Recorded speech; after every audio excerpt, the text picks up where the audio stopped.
कल हमने आपको तीन तरह के एक्सपांशन बताए थे सॉलिड्स के अंदर, लीनियर एक्सपांशन, एरियल एक्सपांशन जिसे सुपरफिशियल भी कहते थे, एंड वॉल्यूम एक्सपांशन। ठीक है बच्चों, सो फॉर्मूलेज क्या आए थे एक बार रिवाइज कर लेते हम। Delta L will be equal to L not alpha delta T, ये आया था फॉर्मूला। एंड एल फाइनल कितना आया था बच्चों, L not 1 plus alpha delta T, ये हुआ था लीनियर के लिए। ठीक है, दूसरा आपने एरिया के लिए देखा था, delta A will be equal to A not beta delta T. ठीक है, इसमें ए नॉट क्या है बच्चों, initial area, B not coefficient of areal expansion, ये हमने पढ़ाया था, alpha is coefficient of linear expansion. So A final के लिए फॉर्मूला आया था बच्चों A not 1 plus beta delta T, ये हमने कल पढ़ाया था आपको। ठीक है, ये होने के बाद नेक्स्ट हमने आपको पढ़ाया था delta V, delta V will be equal to V not gamma delta T. So V final will be equal to V not 1 plus gamma delta T, ये होता है बच्चों फाइनल वॉल्यूम। ये हमने आपको तीनों बता दिए थे, coefficient of linear expansion alpha, coefficient of superficial expansion beta, and coefficient of volume expansion gamma, ये हमने तीन पढ़ाए थे बच्चों। फिर हमने अल्फा बीटा गामा के बीच में रिलेशन भी बताया था, alpha is to beta is to gamma is equal to 1 is to 2 is to 3, ये हमने बताया था आपको। जैसे beta equals to twice alpha, gamma equals to thrice alpha, and gamma equals to 3/2 beta, ये हमने तीन रिलेशन आपको बता दिए थे। ठीक है, ये था बच्चों कल के लेक्चर में पढ़ाया हुआ। अब देखो आज हम ये जो लीनियर एक्सपांशन है ना, इसे ही हम थोड़ा आगे बढ़ा देते हैं। ठीक है, इसके ही कुछ खास कंसेप्ट बच्चों में आज के लेक्चर में आपको पढ़ाने वाला हूं। ठीक है, देखो first one, thermal stress strain के साथ हम इसे रिलेट करेंगे। जो मैंने आपको इलास्टिसिटी नाम के यूनिट में पढ़ाया था वो वापस हम चेक करने वाले हैं। तो कुछ बच्चे भूल गए होंगे कंसेप्ट्स को, तो मैं आपको रिवाइज करके देता हूं बच्चों कंसेप्ट, ये अच्छे से समझ लो पहले।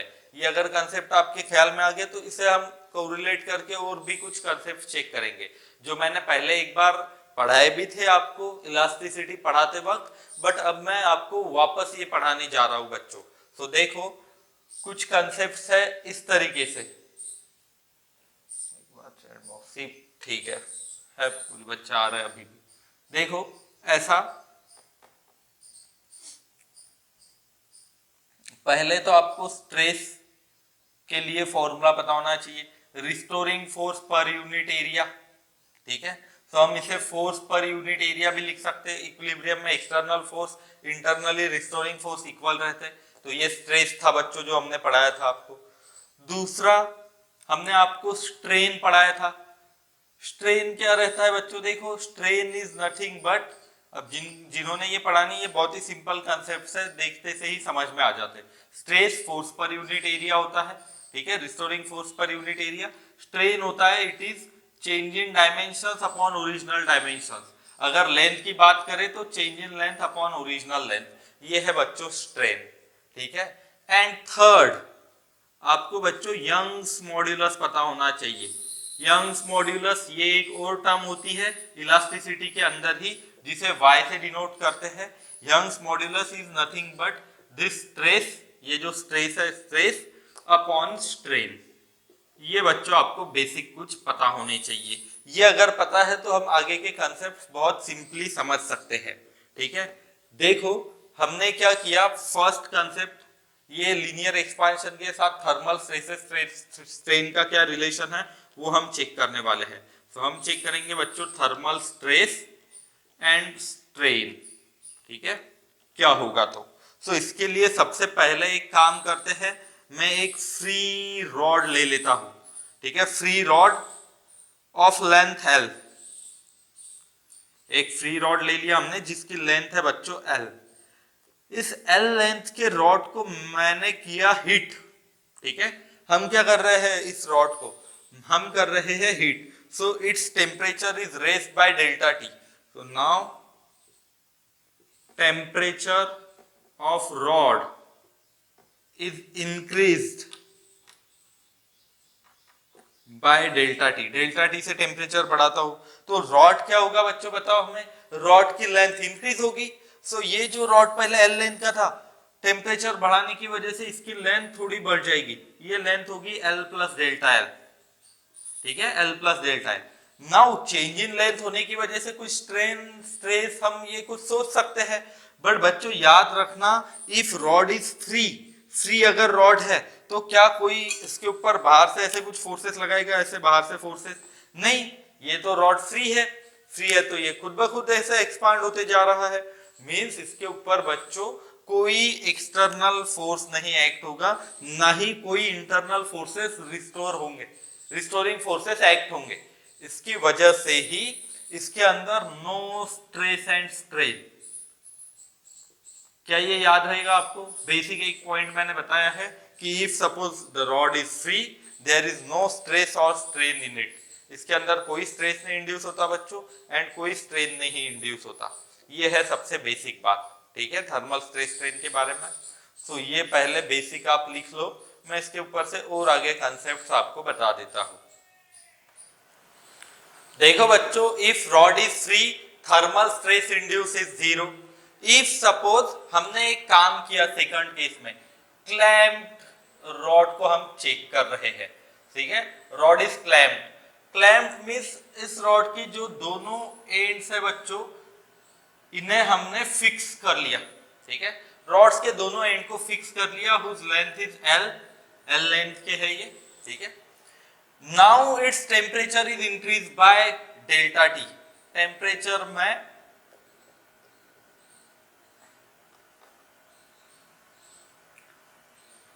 डेल्टा टी से इंक्रीज कर रहा हूं बच्चों। If suppose it's temperature is increase by delta T, देखो क्या होगा, rods will try to expand, rods दूर जाने की कोशिश करेंगे, ठीक है, मींस क्या होगा, देखो rod will expand, will try to expand, ठीक है, बट ये जो क्लैम्प्स है इन्होंने उन्हें पकड़ के रखा है, ठीक है, वो एक्सपांड नहीं होने दे रहे, means they are applying some force on the rod, ये जो क्लैम्प्स है ये इन रॉड के ऊपर कुछ बच्चों फोर्स लगाएंगे, एंड इस फोर्स के वजह से इस रॉड के अंदर कुछ स्ट्रेसेस इंड्यूस होंगे, जिन्हें हम क्या कहेंगे, ठीक है, जिन स्ट्रेसेस को हम क्या कहेंगे, थर्मल स्ट्रेस। एंड ये थर्मल स्ट्रेस क्यों इंड्यूस हो रहा है बच्चों, बिकॉज रॉड एक्सपांड होने की कोशिश कर रहा, क्लैंप ने पकड़ के रखा है, एक्सपांड नहीं होने दे रहे, ठीक है, so clamp apply force, therefore thermal stress is induced. अब थर्मल स्ट्रेस स्ट्रेन की वैल्यू कितनी होगी, देखो मुझे पहले स्ट्रेन के लिए बच्चों फॉर्मूला बताओ, स्ट्रेन के लिए फॉर्मूला क्या अभी लिख के दिया था हमने, delta L by L. So delta L by L क्या आप यहां से देख के हमें बता सकते हो, delta L by L not कितना होगा बच्चों, देखो delta L by L not alpha delta T, ठीक है, सो इसे हम लिख सकते हैं बच्चों अल्फा डेल्टा टी, ये। सो थर्मल स्ट्रेन के लिए जो फॉर्मूला है बच्चों आपको याद रखना है, it is alpha delta T, and आप देख भी सकते हो अल्फा के यूनिट्स पर डिग्री सेल्सियस, डेल्टा का यूनिट, डेल्टा टी का यूनिट डिग्री सेल्सियस, तो ये कट होके 9 यूनिट्स, वैसे भी स्ट्रेन को यूनिट रहते नहीं, आपको पता होगा, तो ये हो गया स्ट्रेन जो कि है थर्मल स्ट्रेन, ये जो स्ट्रेन है इट इज थर्मल स्ट्रेन, ठीक है, या फिर टेम्परेचर स्ट्रेन भी किसी किताब में लिख के मिलता है, इसे क्या लिख के मिलता है बच्चों, टेम्परेचर स्ट्रेन, ठीक है, ये हो गया फर्स्ट कॉन्सेप्ट। दूसरा, इफ सपोज मैं लिखता हूं बच्चों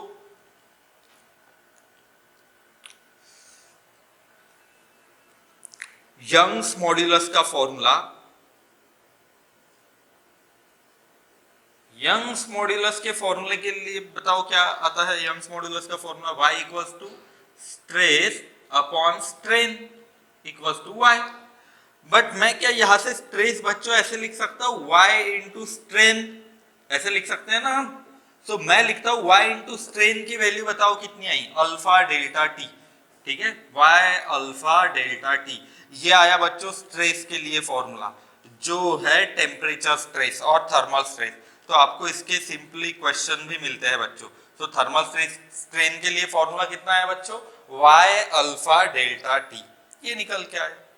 और आगे देखते हैं हम, ये होने के बाद ये जो रॉड है इसके ऊपर कितना फोर्स लगेगा और रॉड कितना फोर्स अप्लाई करेगा इन वॉल्स के ऊपर और इन क्लैंप एजेस के ऊपर, तो वो भी हम चेक कर सकते हैं। स्ट्रेस के लिए फॉर्मूला बताओ हमें, फोर्स अपॉन एरिया, ठीक है। Stress will be equal to force upon area, so F will be equal to stress into area, ऐसा होगा बच्चों।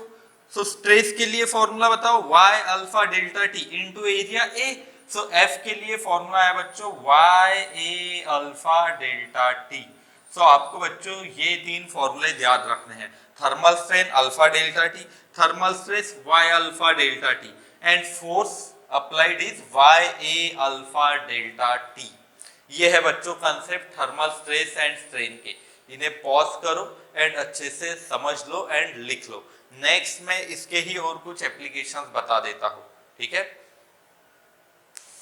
देखो बच्चों, if rod is free no stress strain is induce, if rod is clamp temperature is increase, stresses induce हो रहा है बच्चों, but ये स्ट्रेसेस कौन से है, ये टेंसाइल है कि कॉम्प्रेसिव है, तो ये मैं आपको यहाँ पे साइड में दो कंडीशंस और लिख के दे रहा हूं, ठीक है। If temperature is increase, temperature को इंक्रीज किया, ठीक है, रॉड की लेंथ क्या होगी, इंक्रीज होने की कोशिश करेगी, बट क्लैंप्स क्या करेंगे, इसे क्लैंप्स रिस्ट्रिक्ट करेंगे, ठीक है। उसकी वजह से जो स्ट्रेस डेवलप होगा बच्चों ये होगा कॉम्प्रेसिव, ठीक है। तो आपको याद रखना है कि जब रॉड टेम्परेचर इंक्रीज होगा रॉड के अंदर कॉम्प्रेसिव स्ट्रेस बच्चों इंड्यूस होता है, ठीक है। दूसरी बात, if temperature is decreased length will try to decrease, ठीक है। मींस रॉड का टेम्परेचर मैंने कम कर दिया, ये भी आपको एक कंडीशन मिलेगी, रॉड क्या होगा, सिकुड़ने की कोशिश करेगा, it will try to contract, पास में आने की कोशिश करेगा, बट क्लैंप्स क्या कर रहे हैं, उसे बाहर की तरफ पुल कर रहे हैं। क्लैंप्स पकड़ के रखेंगे ना, एकदम रिजिड है, फिक्स्ड है, पकड़ के रखेंगे उसे, मींस ये अंदर की तरफ नहीं जाने देंगे, पकड़ के रखेंगे उसे। मींस बच्चों if length tries to decrease, clamps जो है ये इसे रिस्ट्रिक्ट करेंगे इसके मोशन को, मींस ये बाहर की तरफ पुल करके रखेंगे रॉड को, ऐसे सिकुड़ने नहीं देंगे। मींस यहाँ पे बच्चों टेंसाइल स्ट्रेस इंड्यूस होगा। कौन सा स्ट्रेस इंड्यूस होगा बच्चों, यहाँ पे टेंसाइल स्ट्रेस, ठीक है, जो बाहर खींचने की कोशिश करेगा। एंड फॉर्मूले सभी के लिए, कॉम्प्रेसिव के लिए भी सारे यही फॉर्मूले तीन, एंड टेंसाइल के लिए भी यही सारे फॉर्मूले तीन। स्ट्रेन के लिए अल्फा डेल्टा टी, स्ट्रेस के लिए y alpha delta T and force के लिए y a alpha delta T. ये भी बच्चों अच्छे से क्विकली समझ लो, लिख लो।